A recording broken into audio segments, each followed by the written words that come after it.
In this video, we're going to show you how to mark an attempt from the marker's inbox as both a provisional marker and a moderating marker, because it's a very similar process to go through.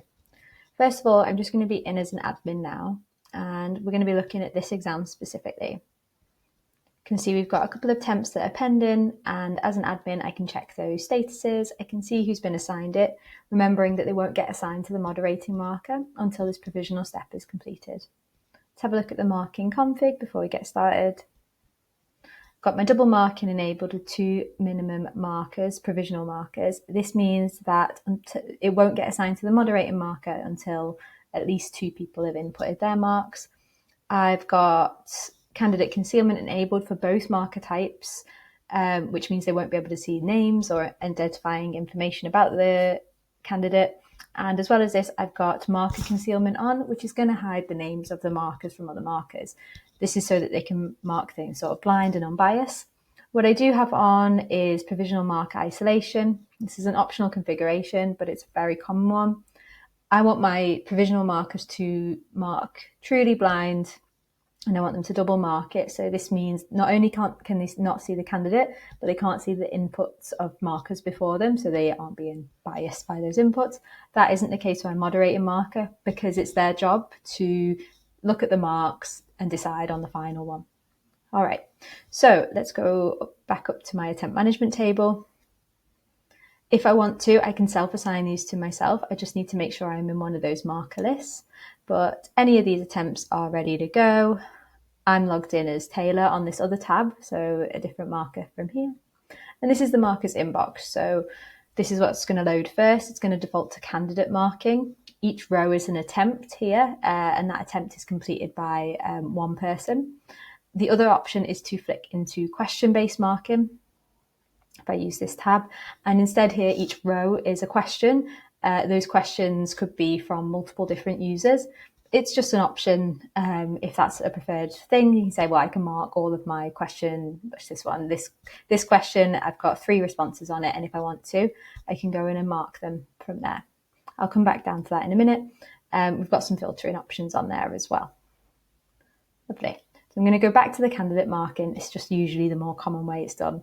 What you can see here is I have 3 where I am going to be acting as the provisional, but I do have 1 where I'm going to be acting as the moderator.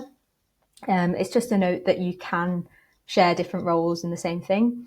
Importantly, like I'll have, if I was both the provisional and the moderator, I would have 2 rows, even if it was the same attempt, if that makes sense. All right, so let's pick one of my provisional ones. I'm just going to go for this one, remembering that I have concealment enabled on these. Mustn't have it on this one, so I can see the user's name. Use this mark tab here, and you can search through for candidates by name or exam from there as well. Select the one I want to mark. It's going to give me a little overview of information. Candidate info is concealed, how long they spent on it, and I can start my provisional marking session. Now, this is going to launch me into the marking UI. Got an overview of information here. If this had more questions in it, it would tell you the question type. And if it had auto mark questions on it, they would be answered and auto marked from there. All right, so I've got the question stem that the candidate was answering and their response here.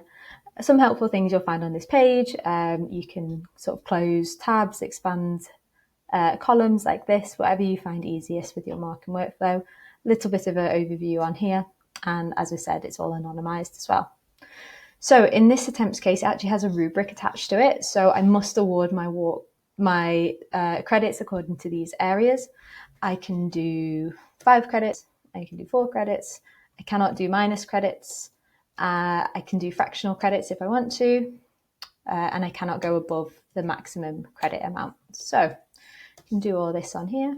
I'm going to give that a 4. And this question has been left some information for marking. This could be anything. This is like a free text input, a rich text input. So this is just a guide they've put in to help me know what each rubric area means and how to award those good marks. I can collapse it if I want to. There was no feedback on the question, so there's nothing to see there. And this feedback to candidates, so this is suggested feedback. This was great. So this actually won't show to the user, but they are putting it in. The point of this is that they put in what they think the feedback should be if they want to put it in, and the moderator will decide on that final feedback. Internal notes, these are just for other markers, future markers to see. This was excellent, and I can save that. The other thing that you can do from here is if you're a provisional marker that has escalation enabled, if there was something in this that for any other defined reason, which your admins or exam creators can define, you could actually escalate this response and it'll take it out of your workflow and send it to a group or a list of specific markers. I'm not going to do that for this one, but we will have a separate video on escalation marking.